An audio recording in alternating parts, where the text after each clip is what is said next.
हरिः ओम हरिः ओम। यं प्रव्रजन्तमनुपेतमपेतकृत्यं द्वैपायनो विरहकातरया जुहाव पुत्रेति तन्मयतया तरयोभिनेदुस्तं सर्वभूतहृदयं मुनिमानतोऽस्मि। बर्हापीडं नटवरवपुः कर्णयोः कर्णिकारं बिभ्रद्वास कनककपिशं वैजयन्तीं च मालां रन्ध्रान् वेणुर्धरसुधया पुरयन् गोपवृन्दै बृन्दारण्यं स्वपदरमणं प्राविशद्गीतकीर्तिः। अतुलितबलधामं हेमशैलाभदेहं दनुजवन् कृशानं ज्ञानिनामाग्रगण्यं सकलगुणनिधानं वानराणामधीशं रघुपतिप्रियभक्तं वातजातं नमामि। गुरुर्ब्रह्मा गुरुर्विष्णु गुरुर्देवो महेश्वर गुरुः साक्षात् परं ब्रह्म तस्मै श्रीगुरुवे नमः। अखण्डमण्डलाकारं व्याप्तं येन चराचरं तत्पदं दर्शितं येन तस्मै श्रीगुरुवे नमः। आनंद कंद भगवान श्री कृष्णचंद्र की अमृतमय ज्ञानमय और मोक्षमय श्रीमद्भागवत कथा सत्संग का श्रवण कर रहे जगत के जड़ और चेतन सबको शुभ मंगल, सबको शुभ मंगल। श्रावण के पावन पवित्र मास में भगवान श्री कृष्ण की अनुपम सत्संग का लाभ डाबर परिवार को प्राप्त हो रहा है। कथा में प्रवेश करने से पहले चले प्रभु नाम को स्मरण करके मन, वाणी और जिह्वा को पवित्र करें। श्री कृष्ण गोविंद हरे मुरारे, हे नाथ नारायण वासुदेव। गोविंद हरे मुरारे, हे नाथ नारायण वासुदेव। श्री कृष्ण गोविंद हरे मुरारे, हे नाथ नारायण वासुदेव। ये मुद्रा शोक मुद्रा है। जब आदमी शोक में होता है तो इस मुद्रा को अपनाता है, इसको शोक मुद्रा कहते हैं। जब आदमी शोकाकुल होता है तो ये शोक मुद्रा है। हाथ में पुष्प ले लें, फल ले लें, फिर हाथ जोड़कर बैठे श्रवण के लिए, और पुष्प दे दीजिए, फल एक दे दीजिए। फल क्या करना है? ठीक है, हाथ ऐसे जोड़ के बैठिए। श्रीमद्भागवत कथा में भगवान की अनुपम प्रसंग हैं, जिनको सुनने के बाद मन निर्मल होता है, चित्त शुद्ध होता है और व्यक्ति चिंतन और मनन करता है। अपने कर्तव्यों का, अपने कर्म का निरीक्षण करता है। हमारा क्या कर्तव्य है, उसे कैसे करना चाहिए। ये सारी लीलाएं भगवान ने अपने जीवन में करके प्रैक्टिकल और दिखाया है और बताया है। गीता में किया, महाभारत में किया, और जितने भी पुराण लिखे गए सभी में भगवान के द्वारा किए हुए लीलाओं का वर्णन है। उनके द्वारा किए हुए कृपा का, आशीर्वाद का, वरदान का और भक्तों को के ऊपर अनुग्रह करने का प्रसंग का वर्णन मिलता है। एक अद्भुत प्रसंग की प्राप्ति होती है श्रीमद् भागवत में। जब हिरण्यकश्यपु हिरण्याक्ष का भाई संकल्प लेता है कि मेरे भाई हिरण्याक्ष को भगवान श्री हरि नारायण ने मार डाला है जल में जा कर के, मैं जब तक श्री हरि नारायण का वध नहीं कर देता तब तक मैं शांति से बैठूंगा नहीं। ये बात उसके दिमाग में निरंतर चलती है। दैत्य सदैव राक्षसी प्रवृत्ति, राक्षसी बातें, राक्षसी विचार का प्रचार प्रसार करते हैं और चाहते हैं कि सभी लोकों पर, देवलोक पर, स्वर्ग पर असुरों का, राक्षसों का राज्य हो। ऐसा मन में उनके विचार चलता है। कलयुग के अंदर, कलयुग के प्रभाव के कारण प्रत्येक जीव के अंदर, जो भी जीव है मानव रूप में, उसके अंदर ज़्यादा से ज़्यादा ईर्ष्या, द्वेष, दुर्भावना और नाना प्रकार के लोभ प्रवेश कर जाता है युग के कारण, क्योंकि युग का यह स्वरूप है। अब जब हिरण्यकश्यपु विचार करता है तो मंदराचल पर्वत पर जा कर के एक गुफा के अंदर प्रवेश करता है और उस गुफा के अंदर जैसे ही बैठता है तपस्या के लिए, गुफा के बाहर एक बट का वृक्ष है, उस वृक्ष पर एक तोता आकर के बैठ जाता है और तोता श्री हरि नारायण के नाम का कीर्तन करने लगता है। कंदरा के अंदर बैठा हुआ हिरण्यकश्यपु विचार करता है कि मैं तो यहाँ पर अपनी तपस्या करने आया हूँ और बाहर जो तोता है वो मेरे दुश्मन का, श्री हरि नारायण का बार बार नाम ले रहा है। नारायण नारायण नारायण नारायण नारायण का जप कर रहा है। मैं श्री हरि नारायण का नाम नहीं लेना चाहता, नाम सुनना नहीं चाहता। क्रोध के मारे गुफा से बाहर निकलता है और बाहर निकलकर एक पत्थर उठाकर उस तोते को मारता है। जैसे ही तोते को पत्थर मारता है तोता उड़ जाता है और जब तोता उड़ जाता है पुनः जाकर के बैठता है तपस्या में। जैसे ही तपस्या में बैठता है फिर से वापस वो तोता आता है, पेड़ पर बैठकर नारायण का कीर्तन करने लगता है। अब जब दोबारा उसको क्रोध होता है हिरण्यकश्यपु को तो कहता है, लगता है ये तोता हमें तपस्या नहीं करने देगा। ये कह करके शाम तक वापस अपने घर लौट जाता है। उसकी पत्नी क्याधु कहती है, पतिदेव राक्षस राज, आप तो इतने बलशाली, बुद्धिशाली और तपस्वी हैं, आप क्यों लौट आए? आप तो गए थे ब्रह्मा जी को प्रसन्न करने के लिए, तपस्या करने के लिए, आपका आना कैसे हुआ? कहता है, क्या बताऊं प्राण प्रिय सुंदरी, मेरी तपस्या को एक तोता ने खंडित कर दिया। बोले वो कैसे? तोते की कैसे हिम्मत हुई कि आपकी तपस्या को खंडित कर दे?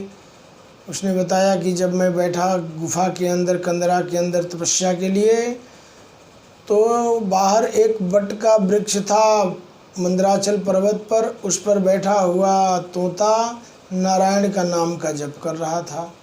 बोले क्या कह रहा था तोता? पत्नी ने जब दोबारा पूछा तोता क्या कह रहा था, तो बोले नारायण कह रहा था। अच्छा, फिर आपने क्या किया? बोले मैंने पत्थर मारा उसको और वो तोता उड़ गया। फिर तो आपकी तपस्या पूरी होनी चाहिए।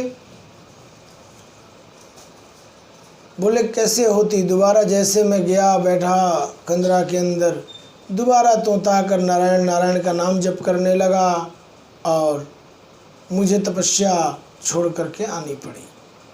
विचार करिए, उसकी पत्नी ने, क्याधु ने इस प्रकार की बातों को घुमा फिरा कर कहलाकर 108 बार नारायण का नाम अपने पति के मुख से उच्चारण करवा दिया। तो तोता किस कलर का था? तो ऐसा कलर का था। तो क्या जप रहा था? तो ऐसे जप रहा था। ऐसे बातों को घुमा फिरा करके नारायण का नाम जो है क्याधु ने हिरण्यकश्यपु से 108 बार जप करा दिया। प्रातःकाल पुनः जिद जो धारण किया था उसके अंतर्गत पहुंचा वहीं कंदरा में और जा कर के ब्रह्मा जी की तपस्या करने लगा। बहुत काल तक तपस्या करने के बाद ब्रह्मा जी साक्षात प्रकट हुए। प्रकट होने के बाद ब्रह्मा जी ने कहा कि मैं तुम्हारी कठिन तपस्या से प्रसन्न हूँ, वरदान मांगो, क्या चाहते हो। हिरण्यकशिपु कहता है कि मुझे देवताओं पर विजय को प्राप्त करना है। देवताओं ने हमारे श्री हरि नारायण ने हमारे भाई को मार डाला है। विचार करना। और तपस्या में वरदान, तपस्या करके वरदान में मांगता क्या है कि मुझे कोई देवता न मारे, कोई मुझे इंसान न मारे, कोई पक्षी न मारे, कोई पशु न मारे। मैं न दिन में मरूं, न मैं रात में मरूं, न मैं आकाश में मरूं, न मैं पाताल में मरूं, न मैं ऊपर नहीं मरूं, न मैं नीचे मरूं।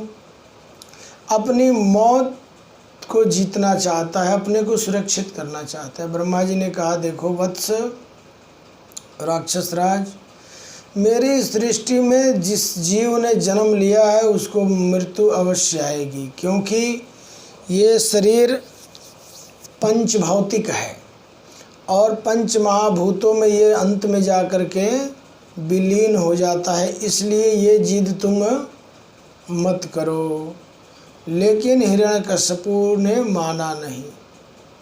इसी दौरान जब तपस्या करके वरदान लेकर के ब्रह्मा जी ने कहा ठीक है, जब तुम नहीं मानते हो तो मैं तथास्तु तुम्हें वरदान प्रदान करता हूँ। वरदान प्राप्त करके जब आया तो उसे एक पुत्र की प्राप्ति हुई जिसका नाम रखा गया प्रहलाद। विचार करिएगा, प्रहलाद उसके घर में जन्म लिए, एक पुत्र की उत्पत्ति हुई। कुछ समय बीता, प्रहलाद जी जब बड़े हुए तो उनको राक्षसों का जो विद्यालय है जहाँ पर उनकी पढ़ाई होती है, शुक्राचार्य जी के 2 बेटे थे संड और अमर्क, वो विद्यालय चलाते थे, राक्षसी विद्या का प्रचार प्रसार करते थे। तो उनको पढ़ाने के लिए उनको भेजा गया स्कूल राक्षसी विद्या। वहाँ जा कर के प्रहलाद जी ने जितने भी राक्षसी बच्चे पढ़ते थे राक्षसी विद्या, उन सबको श्री हरि नारायण के नाम का कीर्तन कराने लगे, नाम का सिमरन कराने लगे। अब संड और अमर्क बड़े हैरान हुए कि एक ऐसा बालक ही आया है जो राक्षसी विद्या तो पढ़ता नहीं, देवताओं का नाम, देवताओं की विद्या का प्रचार प्रसार कर रहा है। क्रोधित हुए और क्रोधित होकर यहाँ सूचना दिया कि आपका पुत्र हम लोगों की राक्षसी विद्या न पढ़ करके देवताओं की विद्या पढ़ रहा है और सभी राक्षसों को बच्चों को पढ़ा रहा है। क्रोधित हुआ हिरण्यकशिपु, बुलाया अपने पुत्र को और कहा कि बेटा तुम गुरुजी से क्या पढ़ते हो। तो 5-6 वर्ष का बालक प्रहलाद जी ने कहा कि पिताजी मैं तो श्री हरि नारायण के नाम का कीर्तन करता हूँ और उनका गुणानुवाद ही पढ़ता हूँ। उठा करके अपने पुत्र को बिस्तर से पटक दिया कि राक्षस होकर के भगवान श्री हरि नारायण जो हमारे दुश्मन हैं उनका नाम ले रहे हो, तुम राक्षस कुल पर कलंक हो, ऐसा कहते हुए पटक दिया। और विचार करने लगा कि इसको राक्षसी विद्या कैसे दिया जाए। क्रोधित होकर के बुलवाया संड और अमर्क को, अपने गुरु पुत्रों को, और बुलवा कर कहा कि मेरे पुत्र को ले जाओ और इसे प्रताड़ित करके, ताड़ना देकर, मार पीट करके राक्षसी विद्या, दैत्य की विद्या पढ़ाओ। प्रहलाद जी को संड और अमर्क दोनों लेकर के गए और राक्षसी विद्या पढ़ाने का प्रयास करने लगे। राक्षसी विद्या का कोई भी असर प्रहलाद जी पर नहीं पड़ा और उन्होंने उल्टा भगवान की भक्ति में सभी राक्षसी बच्चों को ट्रेंड कर दिया। इससे घबराए दोनों संड और अमर्क और हाथ जोड़कर खड़े हो गए राक्षस राज हिरण्यकशिपु के पास कि महाराज चाहे जो भी आप मुझे दंड दो, लेकिन मैं आपके बेटे को राक्षसी विद्या का ज्ञान नहीं दे सकता, मेरे बस का नहीं है, ये तो भगवान श्री हरि नारायण का भक्त है। प्रहलाद जी ने कहा पिताजी आप अकारण ही भगवान श्री हरि नारायण को अपना दुश्मन मानते हैं, वो परम कृपालु हैं, दयालु हैं, आप उनकी शरणागति में जाइए, उनका नाम स्मरण करिए, आपके अपराधों को माफ़ कर देंगे। और उन्होंने आपके भाई को मारा था। क्यों मारा था उसको आप जानते हैं। आपके भाई ने पृथ्वी को जबरदस्ती बलात् अनावश्यक अधिकार से हरण करके और जल के अंदर छुपा रखा था। भगवान श्री हरि नारायण ने तो उस पृथ्वी को निकालने के लिए जल से वाराह का रूप धारण किया और पृथ्वी को जल के ऊपर स्थापित किया। आप श्री हरि नारायण का कीर्तन करें, मुझे विश्वास है भगवान श्री हरि नारायण आपको अपना लेंगे, अपने शरण में ले लेंगे। लेकिन हिरण्यकश्यपु ये बात मानता नहीं है और अपने पुत्र को मौत की घाट उतारने के लिए नाना प्रकार का प्रयत्न करता है। पहाड़ से धक्का दिलवा के गिरवाता है, सांप से कटवाता है, दूध में जहर मिलाकर देता है, हाथी से कुचलवाता है। अब देखिए, इतना प्रयास करने के बाद भी प्रहलाद जी के ऊपर कोई असर नहीं पड़ा। हिरण्यकश्यपु ने विचार किया, मुझे अपने पुत्र का मौत चाहिए और कुछ नहीं, जिस विधि हो। सृष्टि में एक ऐसा पिता जो अपने पुत्र की मौत की कामना करता है, आज तक ऐसा सुना नहीं होगा कहीं कि कोई पिता अपनी संतति की भलाई न चाहती हो। लेकिन दैत्य के घर में भगवान का भक्त अगर प्रकट हो जाए, जन्म ले ले, तो उसके साथ ये व्यवहार होता है। हिरण्यकश्यपु ने अपने मुँह बोली बहन होलिका को बुलाया और कहा कि देखो, तुम मायावी हो और जब तक तुम्हारा माया का प्रभाव रहेगा तुम्हारा कुछ बिगड़ नहीं सकता है। तुम माया से कोई भी रूप धारण कर सकती हो और तुम्हें वरदान प्राप्त है कि तुम आग में जलते हुए आग से तुम बाहर निकल के आ सकती हो, तुम्हें वरदान प्राप्त है। तो मैंने लाखों प्रयास कर लिया अपने पुत्र को मारने के लिए, मेरा पुत्र मर नहीं रहा है, ये भगवान का भक्त हो गया है, ये राक्षसी विद्या नहीं पढ़ रहा है, अतः इसको तुम मौत की घाट उतार दो। योजना बनाया, योजना बना करके चारों ओर से लकड़ और पाथी लगाया। लकड़ पाथी लगाने के बाद कहा कि तुम जो है इसको प्यार करना, प्यार से दुग्धपान कराने के बहाने अपने आंचल से ढक करके और बैठ जाना और हम लोग चारों ओर से आग लगा देंगे। जब आग जलेगी तो तुम उस आग से निकल के बाहर आ जाना और ये मेरा लड़का उसमें जल करके ख़त्म हो जाएगा। ये विचार बनाया राक्षसों ने। सबने मिल कर के इस घटना को बड़ा सुंदर अंजाम देने का प्रयास किया। पूरे गांव के लक्कड़ पाथी इकट्ठे करके और वहाँ पर रात्रि के समय में, दिन में नहीं रात में है, तो इकट्ठा करके और आग लगा दिया उस लकड़ में। लकड़ जलने लगी, पाथी जलने लगा और प्रहलाद जी ने जकड़ के पकड़ लिया होलिका को कि ये कहीं आग से भाग न जाए। अब वो आग से तो निकलने का उसको वरदान प्राप्त था ही, लेकिन भक्त प्रहलाद ने उसको पकड़ लिया कि नहीं बुआ जी, आप मुझे जलाने आई हैं लेकिन जलना तो आपको पड़ेगा। अब जैसे ही होलिका को आग ने पकड़ा, होलिका धूं धूं करके जलने लगी। सभी लोग नाचने लगे राक्षस कि अब होलिका बाहर आएगी, तब आएगी, अब आएगी। होलिका काहे को बाहर आए, वो तो अंदर जल रही है आग में। और भक्त प्रहलाद पर एक रत्ती आग का असर नहीं हुआ। आग जब होलिका जल करके राख हो गई तो उसमें से प्रहलाद जी बाहर निकल करके आ गए। अब और क्रोधित हो गया कि मेरी मुँह बोली बहन भी जल कर के मर गई, राख हो गई और ये मेरा दुष्ट बालक नहीं मरा। तो कहता है कि तेरे प्रभु कहाँ हैं जो तेरी रक्षा करते हैं, बता।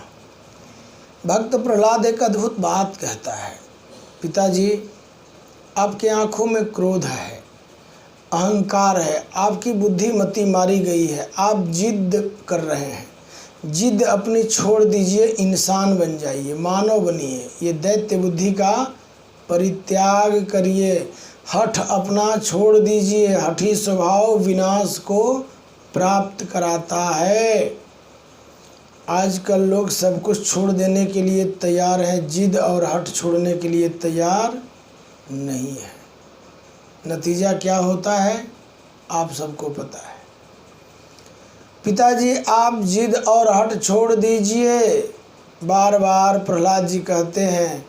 ले जाता है अपने बेटे को और आंगन में एक खंभे में बांध देता है और कहता है कि मैं तलवार से आज तेरी गर्दन काट दूंगा। मैं नहीं चाहता था कि मैं अपने हाथों तेरा वध करूं, लेकिन आज यही मुझे करना पड़ेगा। जैसे ही तलवार से वार करता है अपने पुत्र पर, वो वार पुत्र पर न लगकर खंभे पर लगता है और खंभे से भगवान श्री हरि नारायण नरसिंह का रूप धारण करके प्रकट हो जाते हैं।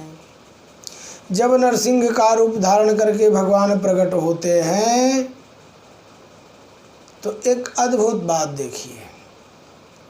भगवान श्री हरि नारायण का गर्दन के ऊपर तो शेर का मुंह है और नीचे का पूरा भाग नर यानी मानव का है। भक्त की रक्षा करने के लिए भगवान कोई भी रूप धारण कर लेते हैं, कोई भी रूप धारण कर लेते हैं। विचार करिए, भगवान ने नरसिंह का रूप धारण कर लिया। जैसे ही भगवान ने हुंकार भरी, उनकी गर्जने के कारण राक्षसों के प्राण पखेरु उड़ गए, राक्षस मृत पड़ गए। वहाँ भागने का प्रयास किया हिरण्यकशिपु ने। भगवान श्री हरि नारायण नरसिंह रूप में जो प्रकट हुए थे, उन्होंने दौड़कर पकड़ा उसे और कहा कि तुमने मेरे भक्त की इतनी परीक्षा ली, इतना कष्ट दिया, तड़पाया और अब तुम भाग रहे हो। पकड़ के और अपने जंघे पर लिटा दिया और कहा सुनो, तुमने मृत्यु को जीतने का प्रयास किया था, अब बताओ मैं कौन हूँ? देवता हूँ, पक्षी हूँ, पशु हूँ, मानव हूँ, क्या हूँ? हिरण्यकशिपु कहता है मैं तो आपको समझ ही नहीं पा रहा हूँ कि आप हैं क्या। न आप देवता हैं, न मनुष्य हैं, न पशु हैं, न पक्षी हैं। बोलो तुम आकाश में हो कि पताल में? बोले मैं न आकाश में हूँ न पताल में, मैं तो ड्योढ़ी के ऊपर हूँ। बोलो आप घर में हो कि बाहर हो? बोले न मैं घर में हूँ न बाहर हूँ, मैं मध्य में हूँ। अब बोले देखो मेरे पास न कोई अस्त्र है न शस्त्र है, तुमने वरदान मांगा था ना कि मैं किसी अस्त्र शस्त्र से न मरूं। भगवान श्री हरि नारायण जो कि नरसिंह के रूप में थे, उन्होंने अपने नाखून से हिरण्यकशिपु के पेट को फाड़ दिया, 2 टुकड़े में कर डाला, प्राण निकल गया, एक दैत्य समाप्त हो गया। इसलिए दैत्य किसे कहते हैं? जो हठ करे, जो जिद करे, जो काम नहीं करना वो करे, वही दैत्य है। दैत्य राक्षस एक प्रवृत्ति का नाम है, एक आदत का नाम है। देवता किसे कहते हैं? जो व्यक्ति अच्छा काम करे, सबकी बात माने, सबकी बात सुने, धीरज रखे, क्रोध न करे, अहंकार न करे, लोभ न करे, अनावश्यक बातों में अपने लाइफ का समय बर्बाद न करे, उसे लोग कहते हैं भैया ये तो देवता आदमी है। जबकि होता है वो आदमी, लेकिन उसको कहा जाता है ये देवता है। कई लोगों को लोग कहते हो कोई बंदा है, वो तो राक्षस है जी। बंदे को लोग राक्षस बोलते हैं ना कि वो राक्षस है। तो राक्षस का मतलब जो उसकी बुद्धि है, जो उसकी वृत्ति है, प्रवृत्ति है, जो उसकी आदतें हैं, वो राक्षसों जैसी हैं, इसलिए उसे राक्षस कहा जाता है। भगवान श्री हरि नारायण की यहाँ पर प्रहलाद जी ने स्तुति किया, प्रार्थना किया, प्रभु आप इस प्रकार का क्रोध न करें, अपने क्रोध को आप शांत करें और कृपा करें। आपका तो दयालु और कृपालु स्वरूप है। आज आपका स्वरूप मैं इस रूप में देख कर के हैरान हूँ कि आप अपनी भक्त की रक्षा करने के लिए नरसिंह का भी रूप धारण कर लेते हैं। प्रेम से बोलिए नरसिंह भगवान की जय।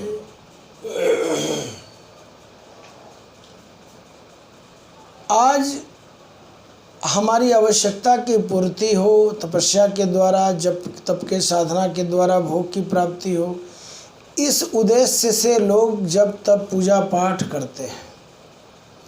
भगवान के लिए, भगवान की भक्ति प्राप्त करने के लिए, सत्कर्म करने के लिए कोई भी व्यक्ति जल्दी इस मार्ग पर नहीं आता है।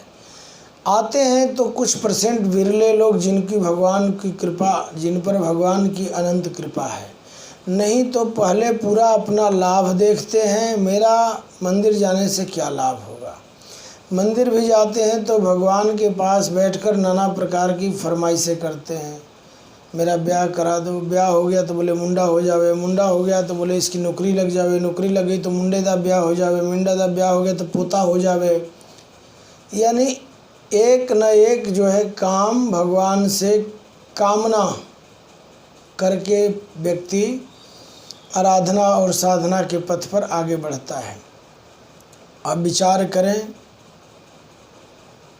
भगवान नरसिंह ने प्रहलाद जी के सिर पर अपना हाथ फेरा और उनको अभय वरदान दिया। कहा, हे बालक, तुमने हमारे अंदर इतनी श्रद्धा और विश्वास प्रेम को बनाए रखा, इतना तुमको तड़पाया गया, कष्ट दिया गया, लेकिन तुमने राक्षसी विद्या को ग्रहण नहीं किया। आजकल थोड़ा सा कष्ट दुख आता है, लोग अपना धर्म कर्म बदल देते हैं। खैर, कष्ट तो तुम्हारे कर्मों का फल है। और एक बात मन में प्रत्येक व्यक्ति को विचार करना चाहिए, हम हो या कोई भी हो, कि जो हम कर्म कर रहे हैं, इस कर्म का जब फल मुझे भोगना पड़ेगा तब क्या हाल होगा। कर्म करते समय तो लोग हंसते हैं, किसी को तड़पाते समय हंसते हैं, एंजॉय करते हैं, लेकिन जो उसका प्रतिकार है, प्रतिफल है, जो उसका रिफ्लेक्शन है, जो उसका रिटर्न है, जो उसका, उसको भी भुगतने के लिए व्यक्ति को तैयार रहना चाहिए। हम अगर बीज बो रहे हैं बबूल का और कामना करेंगे कि अम्ब का बूटा निकलेगा, हमको फल मिलेगा मधुर मधुर खाने को, ऐसा नहीं हो सकता। बीज बोया है बबूल का तो कंडे वाला ही पौधा निकलेगा। इसलिए सत्कर्म का बीज, धर्म का बीज, प्रेम का बीज, प्यार का बीज, आदर परोपकार, सेवा का बीज बोना चाहिए। भगवान ने शास्त्रों के माध्यम से, गीता के माध्यम से, पुराण के माध्यम से, भागवत के माध्यम से, रामायण के माध्यम से, गुरु ग्रंथ साहब के माध्यम, सभी ग्रंथों के माध्यम से इस मानव को दो ही बात कहा है कि सेवा करो और सिमरन करो, परोपकार करो और पुण्य करो, पाप मत कर बंदेया, पाप मत कर बंदेया। जगह जगह पाप करने से मना किया गया है। ये कर्म मत करो, ये तुम्हें दुख देगा। तो दुख वाले कर्म को परित्याग करने का शास्त्र आदेश देता है। विचार करें, भगवान किस प्रकार से एक भक्त के लिए एक मानव का नहीं, एक पशु का रूप धारण कर लेते हैं। आजकल के लोग कहते हैं, जब किसी के आचरण को उचित नहीं पाते हैं तो कहते हैं कि पहले तो बंदे की तरह बोल, बंदे की तरह खा, बंदे की तरह खड़ जा, बंदे की तरह देख। यानी आज का एक बंदा बंदे की तरह न बोल रहा है, न खा रहा है, न सो रहा है, न चल रहा है, न सोच रहा है। कहते हैं भैया वो बंदे की तरह बोलता ही नहीं है, वो बंदे की तरह खाता ही नहीं है, वो बंदे की तरह रहता ही नहीं है। एक बंदा आज दूसरे बंदे को कहता है तो बंदा बन जा, इसका क्या मतलब है कि सामने वाला जो बंदा है उसके अंदर बंदे वाली आदतें, चरित्र का अभाव है, नहीं है उसके अंदर ये चीज़ें। तभी तो एक बंदा दूसरे को कहता है कि बंदा बन जा, पहले बंदे की तरह बोल। आप हाथी को, कुत्ते को, बिल्ली को, खोते को तो नहीं बोलते हैं कि तू हाथी की तरह बोल, खोते की तरह बोल, हाथी की तरह सोच, हाथी की तरह चल, हाथी की तरह खा। उसके लिए जो नियत है कर्म, वो जीव अपना कर्म ऑटोमेटिक कर रहा है। लेकिन जो मानव के लिए नियत सुनिश्चित है, नियम बना हुआ है, मानव उस ट्रैक पर, उस रास्ते पर चल करके राजी नहीं है। नहीं राजी होने के कारण ये पुलिस, ये थाना, ये कोर्ट, ये कचहरी, ये हॉस्पिटल, ये डॉक्टर, इनकी इतनी बाढ़ आ गई है जिसकी कोई सीमा नहीं है।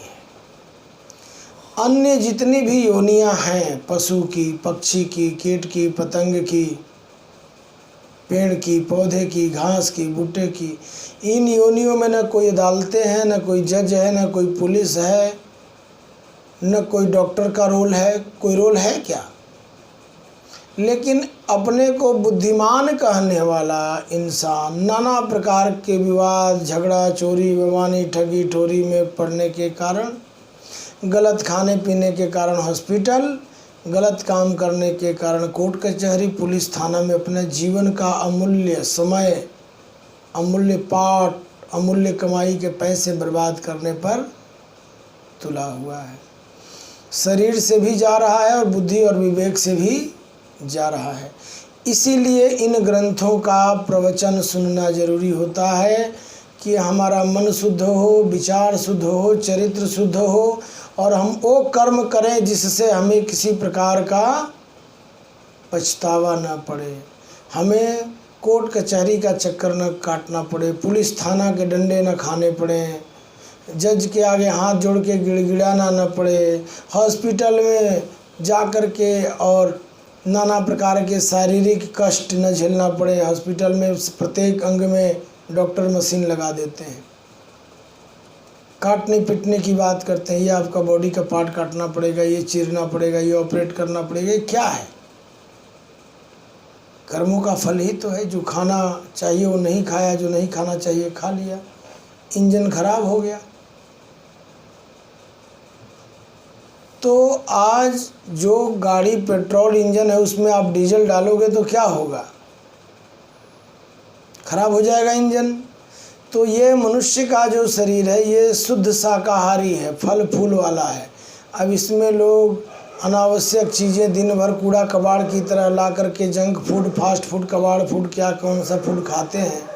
तो ये जो आंत है, किडनी है, हृदय है, ये सब जो है डैमेज होना शुरू हो जाता है। समय पर खाएंगे नहीं, समय पर सोएंगे नहीं, समय पर भजन नहीं करेंगे, समय पर कीर्तन नहीं करेंगे, समय से नहाएंगे नहीं। कोई भी कार्य जब आप समय से नहीं करेंगे तो आपकी दिनचर्या खराब हो जाएगी, आप अशांत हो जाएंगे, आपकी बुद्धि के अंदर विकृति आ जाएगी, दोष आ जाएगा।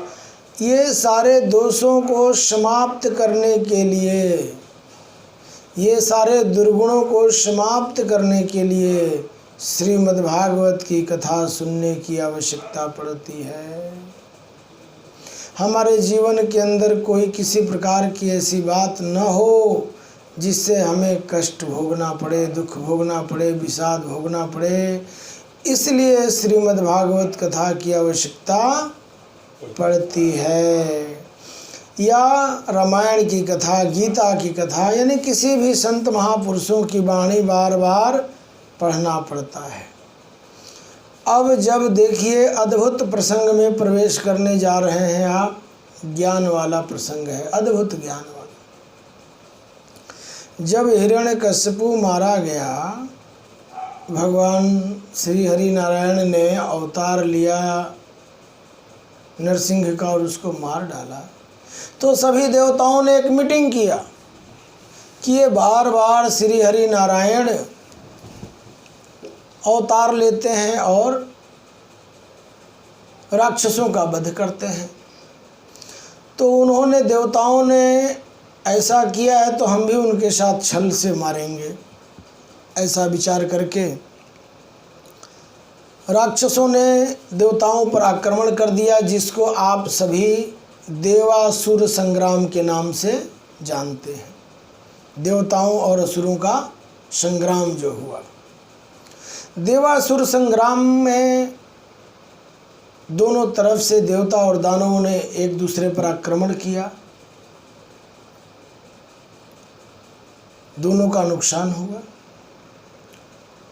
देवताओं ने विचार किया कि ये दैत्य, ये राक्षस इतने बलशाली हो गए हैं कि बार बार आक्रमण करते हैं, जैसे आजकल के आतंकवादी करते हैं ना, आतंकवादी बड़े बड़े आक्रमण। ये राक्षसी प्रवृत्ति है, आतंकवादियों की राक्षसी बुद्धि है। तो विचार करके उन्होंने क्या किया कि हम अमृत निकालेंगे और अमृत पान सभी देवताओं को करा दिया जाएगा। श्री हरि नारायण भगवान श्री हरि विष्णु का आगमन हुआ और आगमन होने के बाद समुद्र मंथन किया गया, जिसमें सहयोग राक्षसों का भी लिया गया, कहीं विरोध न करें। राक्षस और देवता दोनों ने मिल करके समुद्र को मथा, समुद्र मंथन किया, उसमें मथानी बनाया मंदराचल पर्वत को, और नाग बासुकी को रस्सी बनाया और समुद्र मंथन किया। सबसे पहले समुद्र मंथन में कालकूट नामक जहर निकला। समुद्र मंथन किया गया था अमृत की प्राप्ति करने के लिए, और सबसे पहले निकला क्या? कालकूट नामक जहर। हलाहल विष को देखकर सभी देवता भयभीत हो गए। अब क्या करें? श्री हरि नारायण ने कहा, चलो भगवान शिव के पास चलते हैं। भगवान शिव बड़े कृपालु और दयालु हैं, इस विष का शमन का कोई रास्ता बताएंगे। अब विचार करिए, भगवान शिव के पास जाकर देवताओं ने प्रार्थना विनती किया कि महाराज ये विष निकला है और पूरा विश्व इससे जल रहा है। भगवान शिव ने उस विष को पी लिया, विषपान कर लिया और गले में रोक दिया। उसके प्रभाव से, विष की ज्वाला के प्रभाव से भगवान शिव का कंठ नीला पड़ गया। इसीलिए भगवान शिव का एक लोक कल्याणकारी नाम नीलकंठ पड़ गया। जो नीलकंठ भगवान का मंदिर ऋषिकेश के ऊपर विराजमान है। भगवान शिव विषपान करने के बाद वहाँ तपस्या करने के लिए समाधि लगा लिए। इसके बाद समुद्र मंथन चलता रहा। समुद्र मंथन हुआ, चंद्रमा निकले, ऐरावत हाथी निकले, उच्चस्त्रवा घोड़ा निकला, 14 प्रकार कौस्तुभ मणि निकली। 14 प्रकार के रत्न जो है समुद्र मंथन से निकले। 1-2 रत्न नहीं, 14 रत्न निकले समुद्र से। अब देखिए, अंत में धन्वंतरी जी अमृत का कलश लेकर के प्रकट हुए समुद्र से। समुद्र मंथन में जब अमृत का कलश लेकर के प्रकट हुए तो देवताओं ने कहा कि सबसे पहले अमृत हम पिएंगे, दानवों ने कहा कि सबसे पहले अमृत हम पिएंगे। अमृत के लिए लड़ाई हुई, बात अमृत बटी नहीं, झगड़ा हो गया। भगवान श्री हरि नारायण ने मोहिनी का, सुंदरी का रूप धारण किया और सुंदरी का रूप धारण करते ही सारे दैत्य राक्षस मोहिनी और सुंदरी के पीछे पड़ गए। वो नहीं समझ पाए कि ये भगवान श्री हरि नारायण है जो सुंदरी का रूप धारण किए हैं। बोले, हे सुंदरी, तुम जो कहोगी हम वही करेंगे। भगवान श्री हरि नारायण ने कहा, देखो, एक एक पंक्ति लगाकर देवता और दानव बैठ जाओ, मैं सबको अमृत का पान कराऊंगा, लेकिन ऐसे लड़ोगे तो कोई अमृत पी नहीं पाएगा। एक पंक्ति में देवता बैठ गए और एक पंक्ति में बैठ गए दानव। भगवान श्री हरि नारायण जो कि मोहिनी का रूप धारण किए थे, देवताओं को अमृत पिलाना शुरू कर दिया उन्होंने। सामने वाले पंक्ति में राक्षस बैठे थे, उन्होंने देखा कि ये तो एक लाइन से सभी देवताओं को अमृत का पान करा रहे हैं। तो राहु नामक दैत्य के मन में कपट आया और वो देवता का रूप धारण करके सूर्य और चंद्रमा के बीच में जा कर के बैठ गया। जैसे ही उसको अमृत भगवान ने पिलाया, उन्होंने तो देखा कि तो देवता है, लेकिन जैसे वो अमृत पान किया तो सूर्य नारायण और चंद्र नारायण दोनों ने एक दूसरे को देखा कि हम दोनों साथ में बैठे थे, बीच में तीसरा कौन आ गया भाई। उन्होंने हल्ला कर दिया कि ये कोई दैत्य है, दैत्य है, दैत्य है। जैसे दैत्य राक्षस का हल्ला किया सूर्य और चंद्रमा ने, वो उठ करके खड़ा होकर के भागा। भागते ही भगवान श्री हरि नारायण ने उसको चक्र सुदर्शन से उसका गर्दन काट दिया। तो क्रोधित होकर बोला, गर्दन कटने के बाद भी दो राक्षस प्रकट हो गए ना, एक राहु और ऊपर वाला हिस्सा केतु, राहु और केतु वही है। तो बोला कि मैं तुमको डसूंगा, ग्रसूंगा। जो सूर्य और चंद्रमा को राहु केतु डसता है, ग्रसता है, वही लगता है ग्रहण। जो ग्रहण लगता है ना, पूर्णिमा को चंद्रमा को और अमावस्या को सूर्य को, ये ग्रहण तब से लग रहा है। भगवान श्री हरि ने अमृत का पान मोहिनी रूप धारण करा करके देवताओं को पिलाकर अमर कर दिया। आज के बाद कोई भी देवता राक्षसों के हाथों नहीं मारा जाएगा। एक विचार करने वाला विषय ये कि भगवान भक्त की रक्षा करने के लिए, देवताओं को अमर करने के लिए, सत्य को स्थापित करने के लिए, धर्म की रक्षा के लिए, धर्म को स्थापित करने के लिए कोई भी रूप जगत में धारण करने के लिए तैयार रहते हैं। विचार करना। और हम लोग सोचते हैं हम ये काम करेंगे, ये काम छोटू का है, हम ये काम करेंगे, ये काम उसका है, हम ये काम करेंगे, ये काम उसका है। यानी थोड़ी सी भगवान की कृपा क्या प्राप्त हो जाती है, धन संपत्ति मिल जाता है, लोग अपने आप को भूल जाते हैं। केवल मात्र एक थोड़ा सा धन आ जाने से धन के साथ अहंकार आ जाता है, अहंकार के साथ दुर्बुद्धि आ जाती है, कुबुद्धि आ जाती है, और एक दूसरे को हेय दृष्टि से देखना शुरू कर देते हैं। लेकिन भगवान जगत के कल्याण के लिए कछुए का रूप धारण किए, मछली का रूप धारण किए, वाराह का रूप धारण किए हैं। कोई ऐसा रूप नहीं है जगत में जिसको भगवान ने धारण न किया हो। विचार करिए, ये प्रसंग, ये सब इसीलिए श्रवण कराया जाता है। श्रीमद् भागवत की कथा दुनिया इसीलिए सुनती है कि उनका कल्याण हो, उनको सद्बुद्धि की प्राप्ति हो। जब ये पता चला कि भगवान ने इस प्रकार से देवताओं को अमर कर दिया है, राक्षसों की अब सत्ता नहीं चलेगी, तब देखिए राजा बलि ने विचार किया कि मैं इतना बड़ा यज्ञ करूंगा, तपस्या करूंगा यज्ञ के द्वारा कि मैं इंद्रासन को प्राप्त कर लूँगा। तपस्या करके इंद्रासन को प्राप्त किया। बताइए, इतने बड़े बड़े दैत्य हुए जिन्होंने तपस्या के द्वारा स्वर्ग पर राज करना शुरू कर दिया। देवताओं को हराने के निमित्त, देवताओं पर विजय प्राप्त करने के निमित्त राजा बलि ने एक विशाल यज्ञ का आयोजन किया, जिस यज्ञ को करके मैं बल प्राप्त करूंगा और उस बल के द्वारा मैं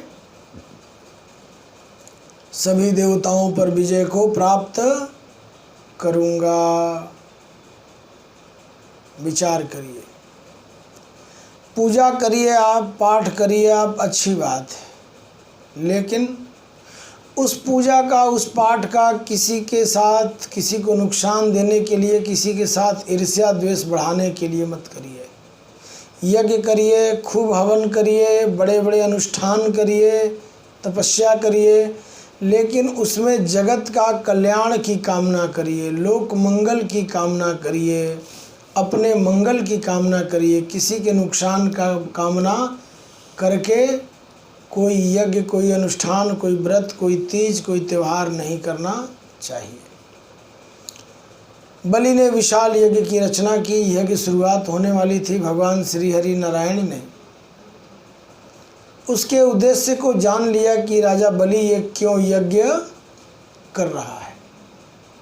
भगवान श्री हरि नारायण एक छोटे से 12 वर्ष के बालक का रूप धारण किए, जिसको हम लोग वामन अवतार कहते हैं। एक हाथ में कमंडल लिया और एक हाथ में छाता लिया और भिक्षा मांगने के लिए राजा बलि के द्वार पर यज्ञ मंडप के बाहर आकर खड़े हुए। जोर से आवाज़ लगाई, भिक्षाम दे, भिक्षाम दे, भिक्षाम दे। राजा बलि ने जब भगवान विष्णु के श्री हरि नारायण के बालक रूप में सुंदर स्वरूप को देखा तो सुध बुध खो बैठा। इतना सुंदर बालक आज तक मैंने नहीं देखा। बोलो ब्राह्मण बालक, दानवीर राजा बलि से क्या चाहते हो, तुम्हारी क्या कामना है? बोले महाराज मैं कुछ नहीं चाहता, बस थोड़ा सा कुछ दे दो। बोले क्या थोड़ा दे दूँ? सोना चांदी हाथी घोड़ा राजी? बोले कुछ नहीं चाहिए ये सब, मुझे मात्र 3 पग, जितने दूरी में मेरा 3 पैर रखा जाए, 3 कदम जमीन दे दो मुझे सिर्फ। बोले बस? इतने बड़े चक्रवर्ती सम्राट इंद्रासन पर राज्य करने वाले राजा बलि से आपने इतनी छोटी चीज़ मांग ली? बोले हाँ, मुझे 3 पग जमीन दे दो। बोले ठीक है, मैं संकल्प करता हूँ। इसी बीच में आ गए शुक्राचार्य, दैत्यों राक्षसों के गुरु। उन्होंने कहा अरे महाराज बलि, ये श्री हरि नारायण है, वामन का रूप धारण किए हैं, छलिया हैं, तुम इनको नहीं पहचानते हो? ये कब क्या रूप धारण कर ले कोई पता नहीं। राजा बलि ने कहा गुरुदेव, ये ब्राह्मण बालक है, वास्तव में ये कौन है ये जाने। मैंने तो संकल्प कर दिया कि इनको 3 पग मैं भूमि दूंगा। मेरे दान वीरता पर कलंक न लग जाए, इसलिए मैं दान तो करूंगा ही। राजा बलि की बेटी ने देखा कि कितना सुंदर बालक है, काश ये मेरा बेटा होता। ऐसा कल्पना किया राजा बलि की पुत्री ने। भगवान ने वरदान दिया, तथास्तु ऐसा ही होगा। फिर देखिए, जैसे ही कमंडल से जल लिया संकल्प के लिए, कमंडल के टोटी में शुक्राचार्य घुस गए कि न जल गिरेगा कमंडल से, न मेरा चेला दैत्य बलि संकल्प कर पाएगा। इसी बीच में भगवान बलि ने एक कुश से पीछे से टोटी में खोद दिया कि लगता है इसमें कोई कचरा फंस गया, टोटी में जल नहीं आ रहा है। वो कुश जा कर के शुक्राचार्य की आँख में लगा। शुक्राचार्य एक आँख से अंधे हुए और टोटी से निकल कर के अंतर ध्यान हो गए और जल लेकर के संकल्प किया कि मैं राजा बलि आपको 3 पग भूमि दान करता हूँ। जैसे ही 3 पग भूमि दान करने का संकल्प लिया, भगवान ने अपना विराट रूप धारण किया। 1 पग में 1-1 लोग नाप दिए। बोले ये 2 लोग नाप दिया, 3 ये पैर कहाँ रखे, तीसरा मुझे बताओ। राजा बलि ने कहा महाराज पूरी पृथ्वी आकाश पाताल सब अपने एक ही पैर में नाप दिया। अब मैं आपके इस विराट स्वरूप का दर्शन करके आत्ममुग्ध हूँ। अब ये आप जो है अपना पैर हमारे हृदय पर, छाती पर रख दीजिए। अपने हृदय को प्रदान कर दिया, अपना शीश झुकाया, कहा मेरे सिर पर रख दीजिए महाराज, मैंने तो दान कर चुका हूँ। भगवान श्री हरि नारायण ने उसकी दान वीरता को देख करके कहा जाओ तुम 36,000 वर्ष तक सुतल लोक में जा कर के राज करो। तुमने दैत्य रूप में इतना बड़ा दान करने का जो संकल्प लिया उससे मैं अति प्रसन्न हूँ। तुम यज्ञ करते, यज्ञ का जो फल था, यज्ञ की जो तुम्हारा कल्पना थी, संकल्प था, वो शुद्ध नहीं था। देवताओं पर आक्रमण करने का, सत्यलोक पर राज करने का, इंद्रलोक पर, स्वर्ग पर राज्य करने के उद्देश्य से तुमने यज्ञ किया। इसलिए ये मुझे वामन का रूप धारण करके तुम्हारे इस राक्षस शरीर का अंत करना पड़ा। जैसे ही राक्षस शरीर का अंत किया भगवान ने राजा बलि का, उसकी बेटी क्रोधित हुई और कहती है कि काश ये मेरा बेटा होता तो मैं इसे जहर दे करके मार डालती, इसने मेरे पिता को मार डाला। भगवान ने कहा तथास्तु। वही अगले जन्म में जाकर के पूतना बनी और भगवान को दूध पिलाने के लिए आई थी, जो जहर लगा करके स्तन पर। यह प्रसंग आता है। अब मूल प्रसंग में प्रवेश करें तो देखें कि राजा बलि ने यज्ञ करने का विचार किया। अच्छी बात है यज्ञ करना, लेकिन जो उसका उद्देश्य था, भगवान ने कहा तुम्हारा उद्देश्य गलत है। कर्म आप करिए, लेकिन पहले अपना उद्देश्य, टारगेट, लक्ष्य को क्लियर करिए कि आपका लक्ष्य क्या है, आप चाहते क्या हैं। अगर आपका शुभ लक्ष्य है तो उसमें देवताओं का आपको समर्थन मिलेगा, आशीर्वाद मिलेगा। और कहीं आप किसी को नीचा दिखाने के हिसाब से, नुकसान करने के हिसाब से, और कोई विषय वासना के हिसाब से, भोग के हिसाब से, घमंड के हिसाब से अगर आप कोई कर्म करते हैं, जप करते हैं, तप करते हैं, अनुष्ठान करते हैं या कोई भी कार्य करते हैं, तो वह आपका सफल नहीं हो सकता है। भगवान इतना करने के बाद भी विचार करिए, इतना करने के बाद भी उसे सूतल लोक का राजा बना देते हैं, राज्य दे देते हैं। तुम्हें राज्य चाहिए, सूतल लोक में जाकर के राज्य करो। तुम इंद्र के पद क्यों चाहते हो, इंद्रासन क्यों चाहते हो, राज्य का सुख, स्वर्ग का सुख क्यों चाहते हो? ये तुम्हारी कल्पना, ये तुम्हारा विचार, ये तुम्हारा चिंतन दूसरे को कष्ट दे रहा है, दुखी कर रहा है। अगर कोई आपसे दुखी है तो आप उससे सुखी कैसे हो सकते हैं? सुख का तो एक ही नियम है, जब आप किसी को सुख दोगे तो आपको सुख मिलेगा। आप देना चाहते हो दुख और लेना चाहते हो सुख, ये संभव नहीं है। इसीलिए श्रीमद् भागवत जी का श्रवण करना पड़ता है। हरि शरणम हरि शरणम हरि शरणम हरि शरणम।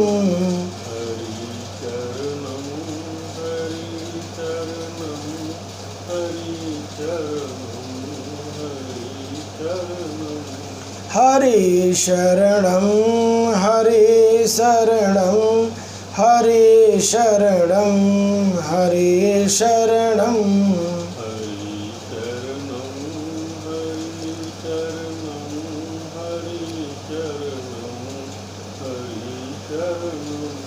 हरि शरणम हरि शरणम हरि शरणम हरि शरणम।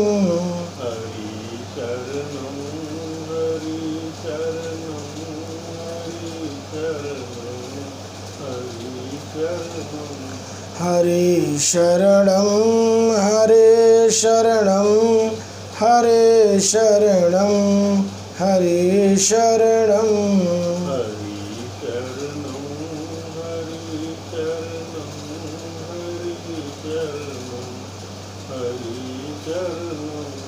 हरि शरणम हरि शरणम हरि शरणम हरि शरणम।